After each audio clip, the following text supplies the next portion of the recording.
Now for this question, let y of x be the solution of the differential equation sec square x dx plus e to the power 2y tan square x plus tan x dy that is equal to 0. X lies between 0 to pi by 2, that is first quadrant. और given is that y of pi by 4 that is equal to 0 means x equal to pi by 4 पे y क्या है 0. वहां से मुझे constant of integration find out होगा. If y of pi by 6 that is equal to alpha, then need to find e to the power 8 times alpha, that is मुझे alpha find out करना है. बड़ी सीधी सीधी बात है.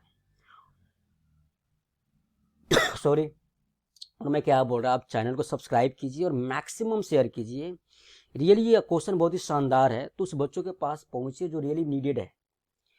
अब यहाँ पे ना डायरेक्टली ये एलडी और वेरिएबल सेपरेबल और एचडीई नहीं दिख रहा है आपको, तो इट मे बी कि आफ्टर मैनिपुलेशन या कुछ दिखे तीनों काइंड में, एलडी एचडी और वेरिएबल सेपरेबल.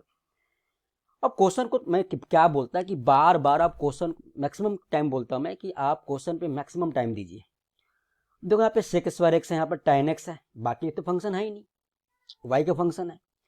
तो tan x का डिफरेंशिएशन क्या होता है सेक स्क्वायर एक्स. तो अगर मैं tan x को t मानूं तो थोड़ा सा शॉर्ट फॉर्म में आएगा. हो सकता है वहां पे मुझे एल या फिर एच या फिर वेरिएबल सेपरेबल दिख जाए. अगर नहीं दिखेगा तो फिर भी हम अगेन क्या करेंगे, मैनिपुलेट करेंगे. तो tan x को हमने t माना तो क्या होगा sec square x d x that is equal to d t. हाँ जी, चलेगा ना. तो sec square x d x को क्या लिखे डी टी प्लस ई के power 2y into t square plus t into d y that is equal to 0. Now we have to divide both hand side by dy. So dt upon dy plus e के power 2y t square plus T that is equal to 0. भाई यहाँ भी ये कुछ नहीं form हुआ. हाँ, dt upon dy का coefficient that should be 1, but होता है क्या एलडी कि t को अपने y के रिस्पेक्ट में डिफरेंशिएट किया तो राइट हैंड साइड में y का फंक्शन आना चाहिए. ठीक है हमने, बट y तो एक साथ नहीं है ना, टी स्क्वायर के साथ है. तो थोड़ा सा और मुझे नीड टू मैनिपुलेट.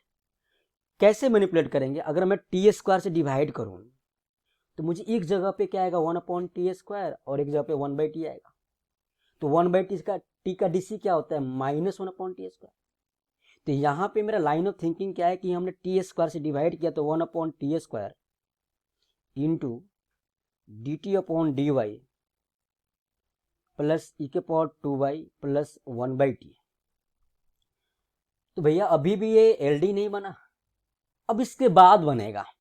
क्योंकि अगर मैं 1 बाई टी को हमने p माना तो -1 upon t square d t that is equal to d p.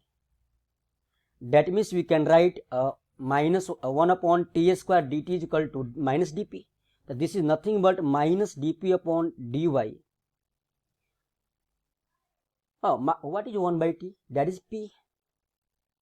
तो plus p is equal to e के पावर माइनस ई के पावर 2y. हाँ, अब ये तो बन गया एलडी. अब ये अगला काम क्या है, वर्कआउट क्या है कि भाई इसको आप ना माइनस से मल्टीप्लाई करो तो D P upon D Y minus P that is equal to E to the power 2y. तो बाबूजी ये मेरा एक एलडी कंफर्म बना कि D P upon D Y का कोफिशिएंट डैट शुड बी 1 और p को आपने y के रेस्पेक्ट में डिफरेंशिएट किया तो राइट हैंड साइड में y का फंक्शन चाहिए तो मुझे मिला आराम से. और p को आपने डिफरेंशिएट किया तो plus minus p into Y के पावर 0, यानी मुझे एफ एक्स आ गया यहाँ पे -1, सॉरी एफ ऑफ वाई और जी ऑफ वाई क्या है यहाँ पे e के power 2y. Now need to find integrating factor. So if is equal to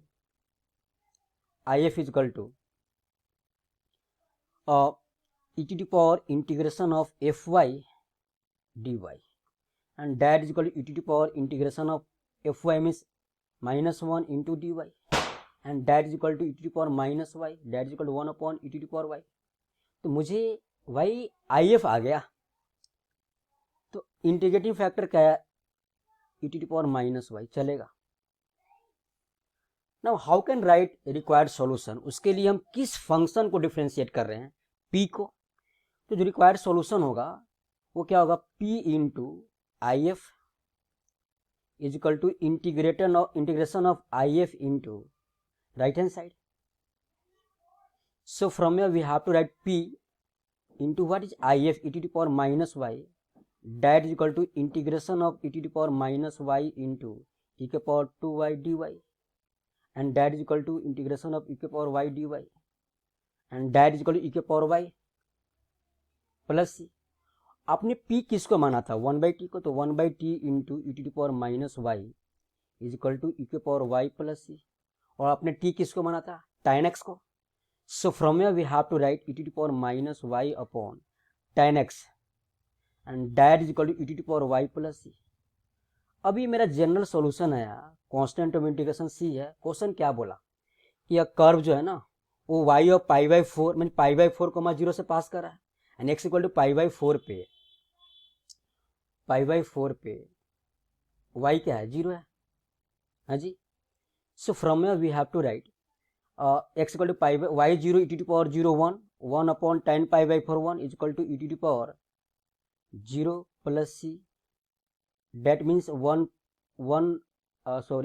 is equal to 1 plus c. That means we have c is equal to 0. ना मुझे particular solution आ गया.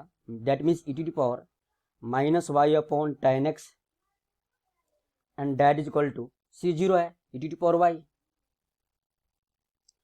अब question क्या पूछा है, क्वेश्चन बोला है कि भाई y of π/4 I think π/6 that is equal to alpha. Means मुझे यहाँ पे एक रिलेशन दिया है कि x इक्वल टू π/6 पे y क्या अल्फा है, यानी e to the power minus alpha upon tan π/6 is equal to e to the power alpha. हाँ जी. तो tan π/6 that implies we can write e to the power minus alpha is equal to power alpha into tan π/6 tan 30 1/√3.